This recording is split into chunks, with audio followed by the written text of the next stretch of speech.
In this video, we'll talk about Amazon communication guidelines, which are changing on 3rd of November 2020. There are a lot of, or few important changes, like no emojis in the messages. You have to provide order ID when you're communicating with a customer. And most importantly, there will be no possibility to track open rates anymore, because any pixel images will be forbidden in the communication. And in this video, our guest is Colleen from eComEngine. eComEngine has different softwares for Amazon sellers, and one of them is Feedback 5, which helps to communicate with your customers. Check the links below for Feedback 5. And your host in this video is LISETT LEES. She works with different Amazon brands.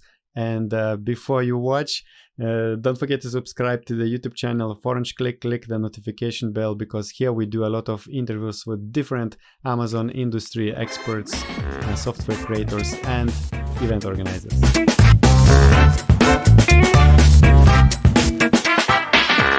Hi, Colleen. It's nice to have you here today. Before we go to today's topic, could you please introduce yourself and tell us what you do in Amazon space? Sure. So my name is Colleen QUATTLEBAUM, and I work for eComEngine. I'm the marketing manager here, and I've been here for almost 6 years, but I've been in e-commerce for over 10 years. And at eComEngine, we work with Amazon sellers to help them improve their feedback and reviews, manage their inventory, and more.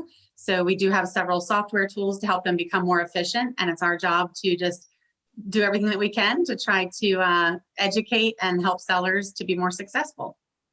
Great. And today we are here because Amazon has recently announced that there will be some updates regarding buyer-seller messages. So I'm waiting forward for you to introduce everything we have to know. And fingers crossed, there are some good news as well. So I know you have a presentation for us, so let's go into it. Sure. Amazon announced some updates to the communication guidelines. So this was announced back in early September. So the good news is that they gave us a little bit of time to prepare, because they don't go into effect until November 3rd. And most of the updates really were more of a clarification for some areas that maybe were a little bit more gray or weren't as black and white as to what people can and cannot do. So they tried to make it more crystal clear of what is and is not allowed. And some of the pieces of this seem a little nitpicky, but it's really, these policies are in place to protect Amazon, to protect the seller, and to protect the buyer, and really just to make sure that the buyer especially has a more consistent experience when they purchase from Amazon, whether they get a message from Amazon or from a seller, that it's just a good, clean, simple message. And then there's also some guidelines with the Web Accessibility Initiative to make sure that the messages are accessible to everyone. So a few of the guidelines have to do with that as well. So I'll go ahead and just jump into what Amazon clarified as proactive permitted messages. So they define these messages as communications initiated by sellers that are not responses to a buyer's question. So there's a list here of all of those types of messages that fall into this category. And requesting a product review and seller feedback is considered a permitted message. And so we'll talk about that a little bit more here today. But the other types of proactive permitted messages include resolving an order fulfillment issue. That is allowed. You can request information if you need to complete an order, if you need to send an invoice or schedule delivery for a heavy item, verifying custom design, asking a question about a return, or scheduling Amazon Home Services appointments. Those are all allowed. So those are all considered proactive permitted messages. And those types of messages with that definition do have several requirements. And so with those messages, for instance, like sending a review or feedback request, they must be sent within 30 days of order completion. And they must include the 17-digit order ID in the body of the message.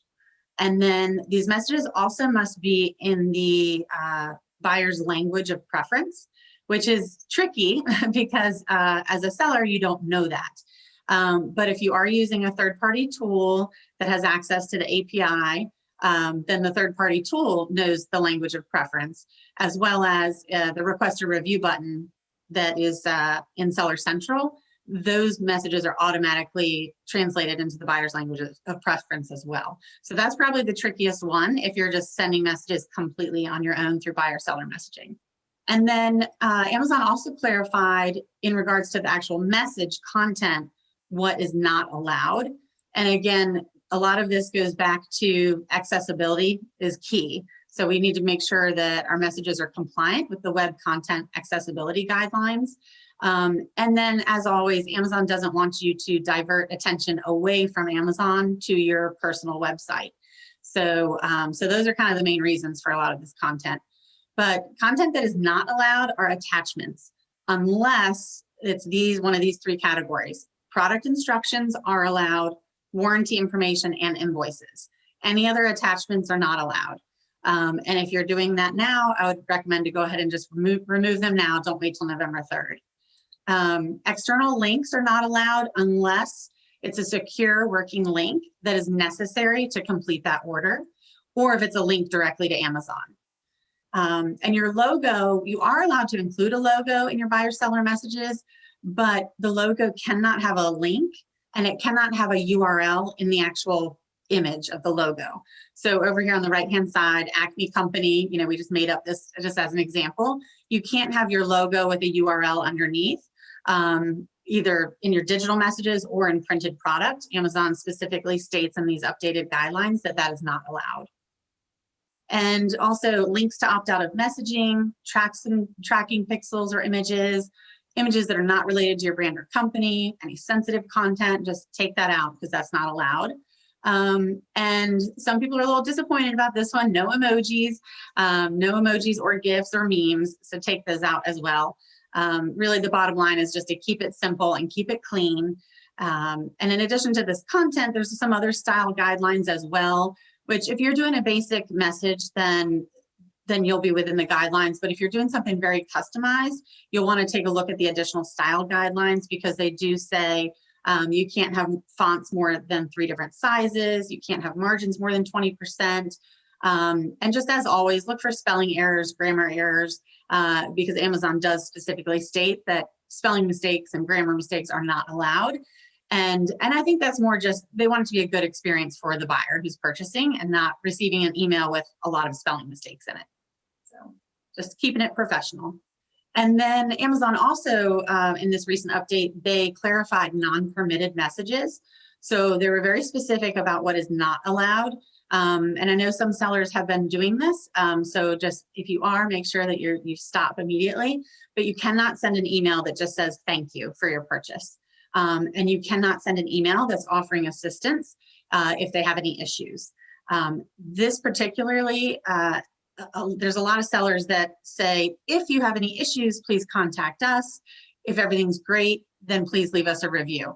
That kind of a message, those if-then statements are considered diverting the attention from the buyer to work with you directly, versus if they had a negative experience, Amazon wants to know about it and wants them to place that review or negative feedback and be as transparent as possible. And the third, fourth, and fifth bullet point, this is also, it's nothing new. It was just clarified. But as always, over the last few years, no incentivization for positive reviews. So you need to have very neutral language, no coupons, no requesting only if they had a positive experience. You can't only request those for a review. So again, that's nothing new. It's really just clarified that that's not permitted. So there's no question. And then requesting removal of an update or an update to an existing product review is not allowed today. And again, this all goes into effect November 3rd, but some of these policies are already in place. So you have not been able to ask for anybody to update or remove their review. So that is still not allowed. You can ask someone to update or remove their feedback if you resolve the issue, but not reviews. And then the last one here, I have it in bold because Amazon has shared with us that this is one of the top reasons that sellers get restricted from buyer-seller messaging.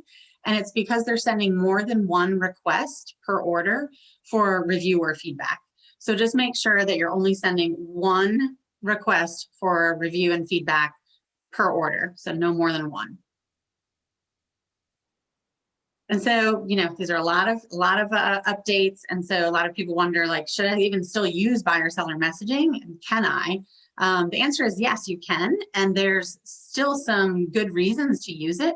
So if you want to include your logo, you're welcome to do that. But again, no link or URL.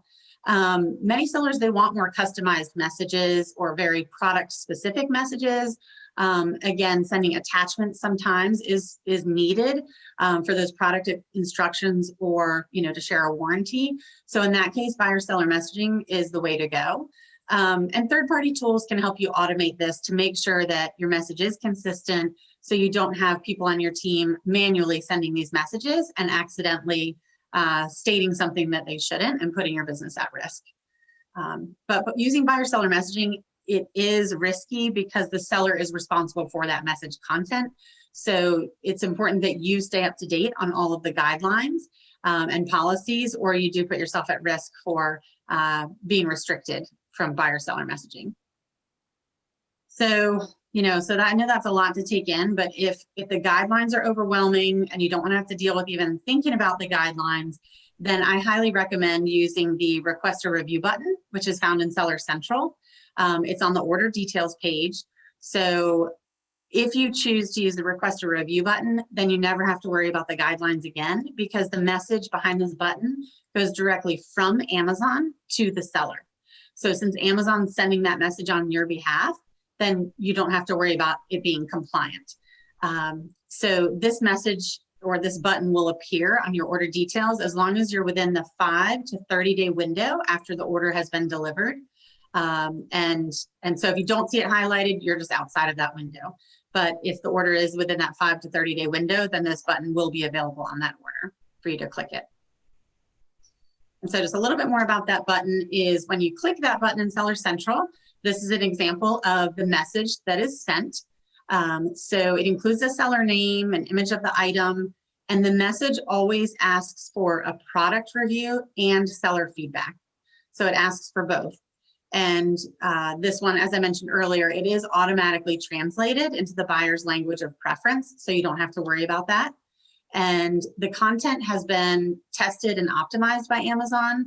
So they've taken a look at, several different options for messages, and this is the one that is working the best. So this is the one that they've put in that message behind the button.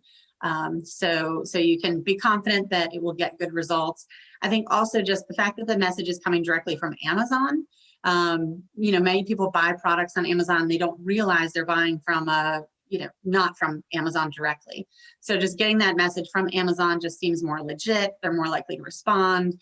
And they've made it very clean and simple and mobile friendly for the buyer to rate the item and the seller. So it's just very simple. And I think it makes it easier for them to go ahead and, be motivated to leave a review. But one of the biggest complaints or downfalls of this is that it's a very manual process to do this in Seller Central. So if you have a lot of orders a month, it's just not very scalable unless you use an automated system like Feedback5 to help automate this. And so again, those are the two options to request reviews that are compliant, are to use buyer seller messaging or the Request a Review button. Buyer seller messaging, you just have to really make sure you're following those guidelines.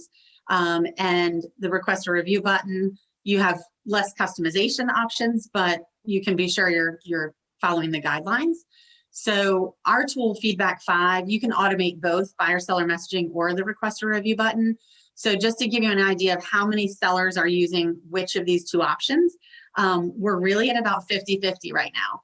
So as of September, 50% of our users on Feedback5 were automating the Request a Review button, and we still had about half using buyer seller messaging. But this button capability just was introduced in Seller Central about a year ago, or the end of Q4 last year. So it was January, February when we first started seeing our customers start to use this button. And as you can see throughout the year, more and more sellers are choosing to use the Request a Review button. So the seller adoption rate has increased. And I'd imagine after November 3rd, or even in the weeks coming up to November 3rd with these new guidelines going in place, that more sellers are going to lean towards using the Request a Review button so they don't have to worry about the guidelines in the future. So, but again, it's your choice depending on if you want those more customized options or if you want to just set it and forget it and not worry about the guidelines. And then as far as how this Request a Review button is working, it is getting really good results from the data that we're seeing.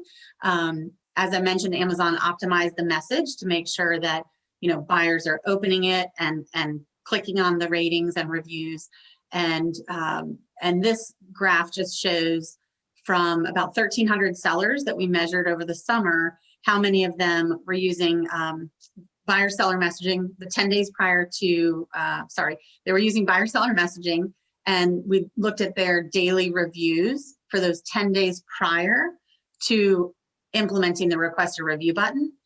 And what we saw is from transitioning from buyer-seller messaging to the request a review button, when they implemented that change, we saw about a 41% increase on average in the first 10 days of how many daily reviews that they're receiving. So, so there's definitely, stronger results with this button. And I think it has a lot to do with Amazon's work on testing and optimizing it. So yeah, so just to summarize, the request a review button is it's compliant with all of Amazon's terms of service. It automatically translates into the buyer's language of preference, which is one of the new must-haves come November 3rd. And it's getting proven results. So I would recommend to go with that. Unless you want something really customized in buyer-seller messaging, you can. And our team is happy, whether you're a customer of ours or not, we're happy to help take a look at your messages, give you some advice, help you optimize them, help you, clarify what you can and can't do. So you're welcome to reach out to us on eComEngine.com. Thank you so much. Such a great presentation. I think you really pulled together a lot of important information for sellers. So as there are many beginner sellers watching this video as well, perhaps you could go over how many follow-up messages sellers currently can send to the customers. So I recommend only one per order, and they specifically state that when it comes to reviews and feedback, that we should not send a repeat request. And that's been in place for a while now. So I would obviously if the buyer initiates a conversation or initiates a message, you can respond to that. But for you to actually send a follow-up, I would just stick with just the one. Okay.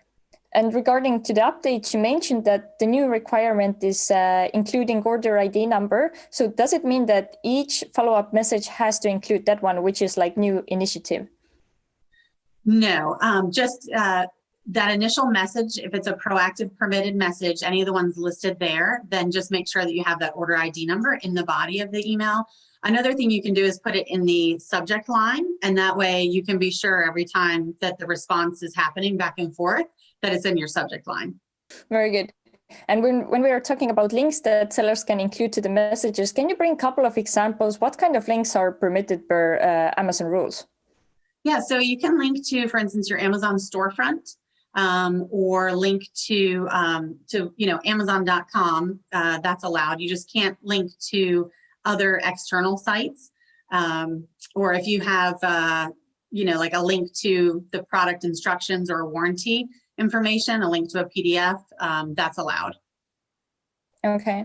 And one more thing regarding to the updates, you mentioned that the tracking pixels and images are not permitted anymore. What does it really mean for the seller? Because I think perhaps a lot of viewers really don't understand what's the importance of that. Yeah, so the tracking pixels help us to determine the open rates of the emails and the click-through rates. And so with that going away, as of November 3rd, the software tools are not going to be able to determine the open rates.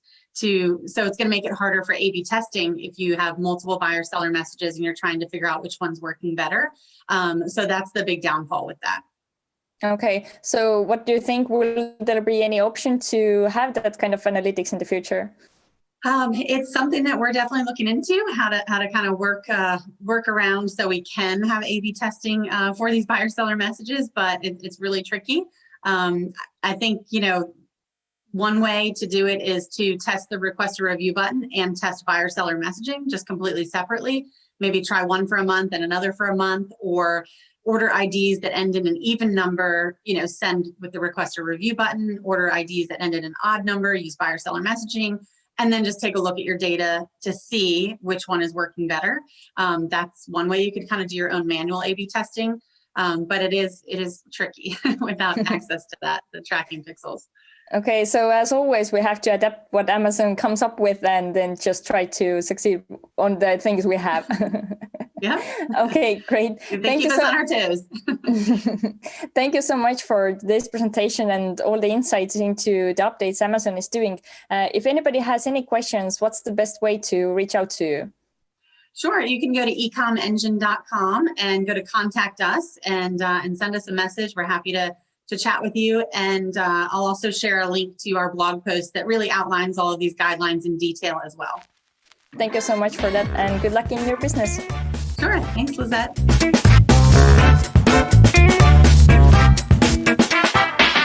I do hope this video was really useful for you and you are going to implement these changes in your workflow, in the way you communicate with your customers. And if you want to test and try Feedback 5, check the links below in the description. It's a useful software for building this communication, monitoring your reviews and feedback, seller feedback. And now actually you can watch a demo of Feedback 5, which is produced by eComEngine, and eComEngine was represented by Colleen in this video. So check this video and see you later.